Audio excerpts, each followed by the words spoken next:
The winter night hangs heavy over Tokyo, 1944. Inside a dimly lit room, the air is thick with unspoken fears. The only light comes from a single lamp, casting long dancing shadows over maps spread across a wide table. A soft-spoken general addresses his staff. His voice, though quiet, cuts through the tension like a blade. He says what no one else dares to. Japan cannot win a long war against the United States. His words are a stark, cold reality in a room plastered with slogans of glorious victory. This man is Lieutenant General Tadamichi Kuribayashi. His certainty feels dangerous, almost heretical. As he speaks, his mind drifts back years earlier. Washington, D.C., the grand, bustling capital of a nation at peace. He was a military attaché then, a cavalryman from a land of ancient traditions, now walking through the heart of modern industry. He remembers the notebooks he filled with meticulous observations. The endless assembly lines in Detroit, cars rolling off one after another in a ceaseless river of steel and glass. He recalls standing by rail yards, watching trains so long they disappeared over the horizon, laden with grain, coal, and iron, the lifeblood of a continental power. He saw it all, the sheer scale, the boundless resources, the easy, unshakable confidence of a people who had tamed a continent and seemed unafraid of distance, unafraid of anything. In quiet moments, he would write to his wife, Yoshi. His letters were filled with careful, affectionate prose, a gentle counterpoint to the stark warnings they contained. "America is the last country in the world Japan should fight," he wrote. He described the factories as arsenals in waiting, the people as giants sleeping. A war with such a nation, he warned, would be a catastrophe. It would be ruin. He knew this not from fear, but from a soldier's clear-eyed assessment. Kuribayashi, with his deep respect for the traditions of Bushido and the spirit of the samurai, also possessed a cavalryman's pragmatic understanding of logistics and terrain. He respected his adversaries because he had taken the time to truly understand their strength. But in the feverish political climate of Imperial Japan, his realism was heresy. The Imperial Japanese army was built on the doctrine of the decisive battle, the belief that fighting spirit alone could overcome any material disadvantage. Promotions were given to the most optimistic, the most aggressive. Every warning was labeled defeatism, every voice of caution silenced. To speak of limitations was to betray the emperor. Kuribayashi's reports from America, his detailed analyses, were filed away, ignored by a leadership intoxicated with its own propaganda. He saw the storm coming, but he was powerless to stop it. Then, in the summer of 1944, fate played its cruelest hand. The very man who had so clearly foreseen the impossibility of victory was handed an impossible task. He was ordered to take command of a tiny volcanic speck in the Pacific, a place of black sand and sulfurous rock. The name of this island was Iwo Jima. His mission: to hold it against the full might of the United States Marine Corps, the spearhead of the largest amphibious force the world had ever seen. As his transport plane circles the island, he looks down. He sees the desolate landscape, the steam rising from volcanic vents like the breath of a dying beast. He knows this is a one-way trip. He will not see his wife or children again. Stepping onto the island's black sand, the heat rising through the solace of his boots, Kuribayashi makes a vow. He cannot deliver victory, he cannot deliver survival, but he can trade the certainty of his own death and the deaths of the thousands of men under his command for one thing: time. Time bought in blood on the shores of this forsaken island. His final battle would not be for glory, but for a delay, a grim testament to the tragic accuracy of his own unheeded prophecy. The map was a liar. It showed an island, a piece of land in the ocean, but Iwo Jima was not land. It was a hellscape of black volcanic ash, sharp ridges, and the squat, ugly cone of Mount Suribachi. There were no trees to hide in, no rivers for fresh water, nothing but sulfurous steam hissing from the ground. As General Tadamichi Kuribayashi stared at it, he saw not a fortress to be held, but a tomb to be filled. His superiors in Tokyo spoke of honor, of throwing the Americans back into the sea. They dreamed of a glorious final banzai charge, a wave of men and steel crashing against the invaders. Kuribayashi saw it for what it was: a fantasy, a wasteful act of suicidal pride. He crumpled the thought and threw it away. No. On this island, they would not fight on the surface. They would disappear. His plan was heresy to the old guard. They would go into the earth. Kuribayashi envisioned a web, an underground fortress that would make the island itself the weapon. He ordered his engineers to start digging. Not just trenches, but a labyrinth. 17 miles of tunnels, galleries that snaked through the volcanic rock, connecting hundreds of caves and command posts. They would hollow out the very heart of Suribachi, turning it into a multi-story fortress. Artillery pieces were dragged into volcanic chambers, their barrels aimed through tiny, almost invisible embrasures cut into the rock, pre-sighted to rake every inch of the landing beaches. Mortar were hidden in deep pits, their firing coordinates already calculated. Every weapon was positioned not for a grand battle, but for 1,000 small, vicious ambushes. This rejection of tradition created friction. A proud naval admiral, in charge of the few remaining airmen, confronted him. He demanded his men be allowed a glorious final charge to die with honor. Kuribayashi listened patiently, his face unreadable. Then, quietly but with unbending firmness, he refused. "Every life is precious here," he said. "We have no men to waste on glory." The admiral was furious, but the order stood. Every man would fight from cover. No one would die needlessly. Kuribayashi's orders were chillingly precise. Do not fire on the landing craft as they approach. Let them come. Wait until the beaches are choked with men and machines, so crowded they can barely move. Then, and only then, you will fire. Make every single bullet count. The goal was not to win, but to bleed the enemy for every inch of black sand. Conserve ammunition, conserve men. Your duty is to kill 10 Americans before you die. In the suffocating heat of his command bunker, surrounded by the constant smell of sulfur, Kuribayashi would write home. In letters to his wife, Yoshi, and his children, he spoke not of grand strategy, but of a father's heart. He wrote about the endless, back-breaking work, the dust that coated everything. He sketched a small picture of his horse for his son. Between lines about duty and the defense of the homeland, he folded in a tender longing, a quiet ache for the family he knew he would never see again. These letters were his only escape from the tomb he was so meticulously constructing. Meanwhile, the clock ticked louder. Far out at sea, the silhouettes of American aircraft carriers became a constant presence on the horizon. For 74 days, the bombardment was relentless. The island buckled and shook under an avalanche of steel. Battleships flattened the surface, turning what little vegetation existed into splinters and ash. But deep underground, the web held. Reconnaissance photos showed the Americans a barren, lifeless rock pounded into submission. They couldn't see the thousands of eyes watching from hidden slits in the rock. They couldn't see the tunnels, still intact, still waiting. Now, it is the eve of the invasion. The last letter has been sent. The final preparations are made. Over the horizon, in the bellies of 1,000 ships, tens of thousands of U.S. Marines wait for the dawn. In his bunker, Kuribayashi gathers his officers for a final briefing. The air is thick, hot, and still. His voice is calm, devoid of false hope. He looks at each man. "Do not expect to return alive," he tells them. "But survival is our weapon. We will not be defeated in a single day. Survive the landing, survive the first day. Survive and make them pay for this island with their blood." The date is February 19th, 1945. For 3 straight days, the sky has rained fire onto the tiny island of Iwo Jima.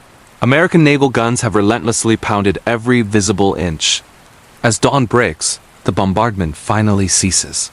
A profound, almost unnatural silence descends.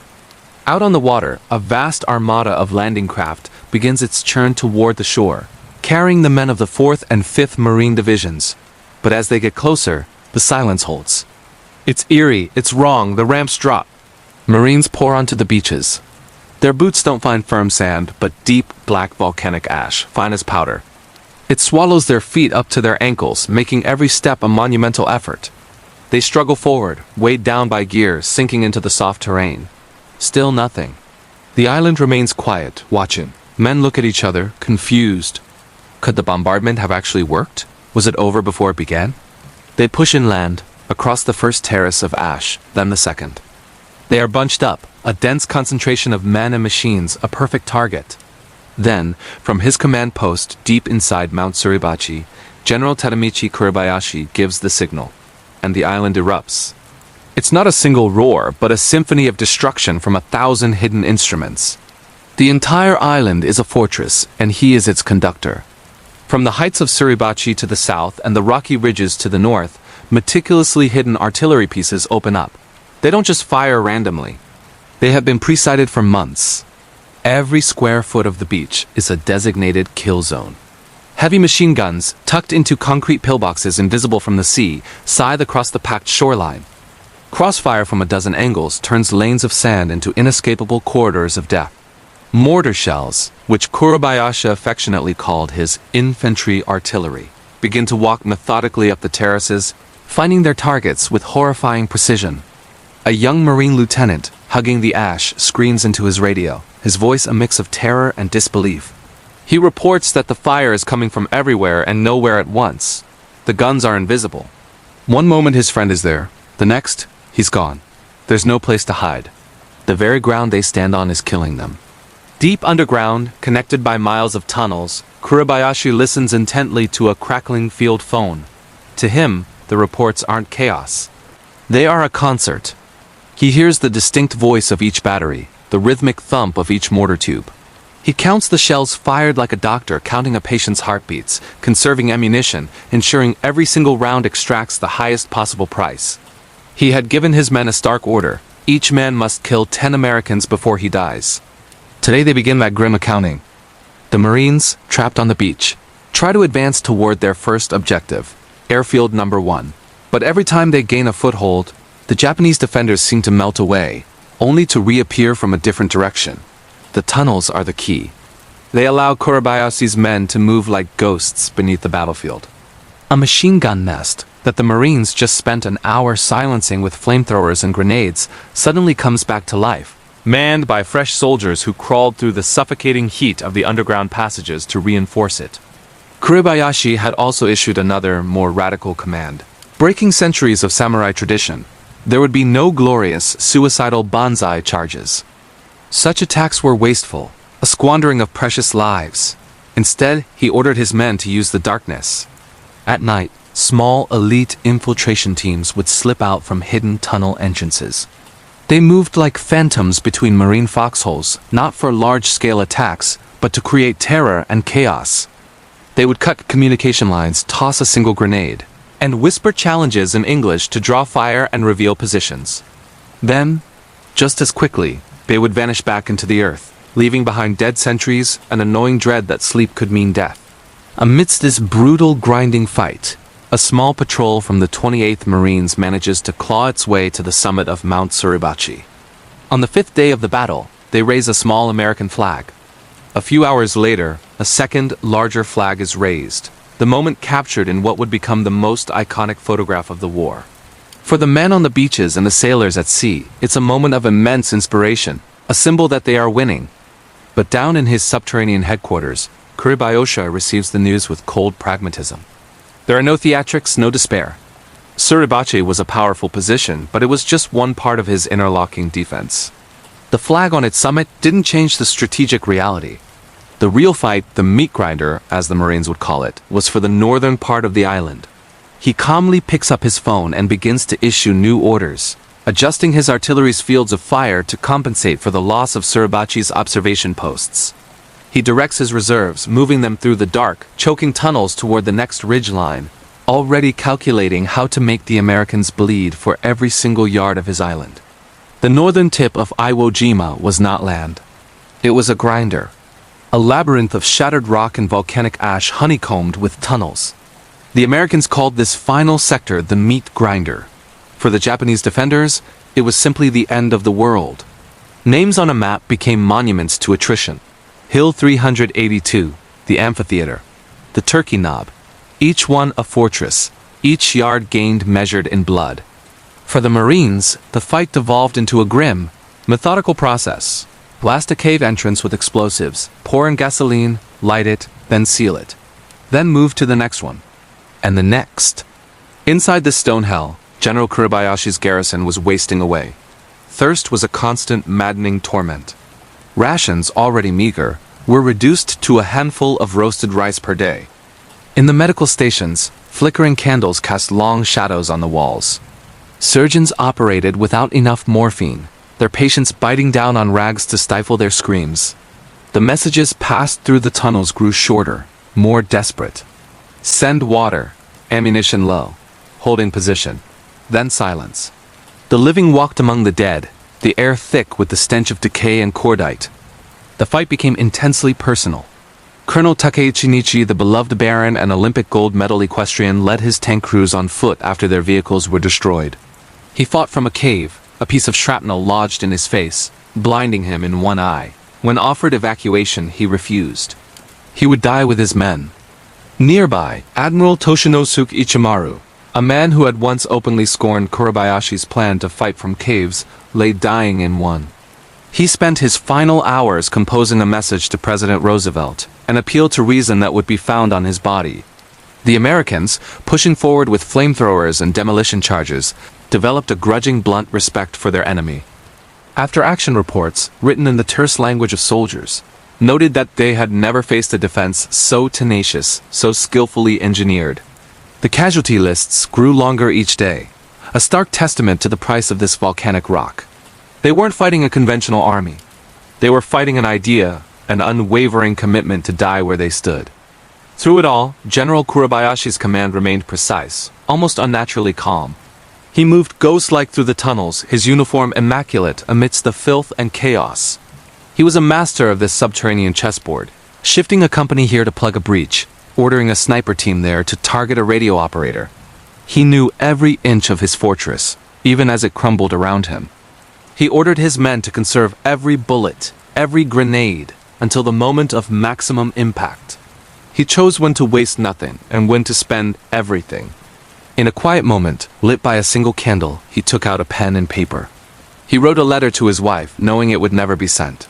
It wasn't a grand farewell or a patriotic testament. It was the simple, heartbreaking apology of a father. He apologized for the burden his name would now place on his children, for the legacy of a battle they would have to carry for the rest of their lives. He folded the paper and put it away. The end was closing in. Rations were gone. The last of the rainwater, collected in shell holes and cisterns, was nearly exhausted. Ammunition was down to a few grenades per man and the cold steel of their bayonets. The front line had ceased to exist, collapsing into isolated pockets of resistance, each one fighting its own private war. The cohesive defense was broken. For Kuribayashi, the strategist, the planner, the leader, only one decision remained. It was the hardest of his command. He had held for over a month, far longer than anyone thought possible. Now he had to choose the exact moment to release his men from their duty to hold and give them their last final order. Not to win, not to survive, but to strike. To buy not victory, but one more day. Midnight, March 25th, 1945. The end begins. General Kuribayashi tears the insignia from his uniform. He is no longer a general. He is simply a soldier. With a few hundred gaunt, half-starved survivors, he slips into a culvert, crawling toward airfield number 2. This isn't a retreat. This is one last defiant charge. The attack is a complete shock. American Marines, thinking the battle was over, are jolted from their sleep by shouts and gunfire. The night sky ignites with flares, revealing a hellish scene of desperate hand-to-hand combat. Men fight with bayonets, knives, even sharpened shovels. Somewhere in that swirling chaos is Kuribayashi, fighting alongside his men, orchestrating the final, brutal act of his defensive masterpiece. He chose to die not as a distant commander, but as a warrior among warriors. The chaos is intimate, unsentimental, and savage. By dawn, it's over. The last Japanese counterattack is crushed. Kuribayashi's body is never definitively identified. His voice, which had guided the defense for 36 days, simply falls silent. His plan, executed to the last agonizing minute, is complete.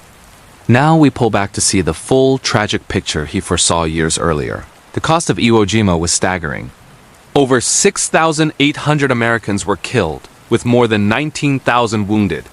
Of the roughly 21,000 Japanese defenders, nearly all were dead. Only a few hundred were captured, many of them being laborers forced into service. It was a charnel house, a volcanic island turned into a tomb. But what did it mean? For the Americans, Iwo Jima became exactly what they needed it to be, a vital emergency runway.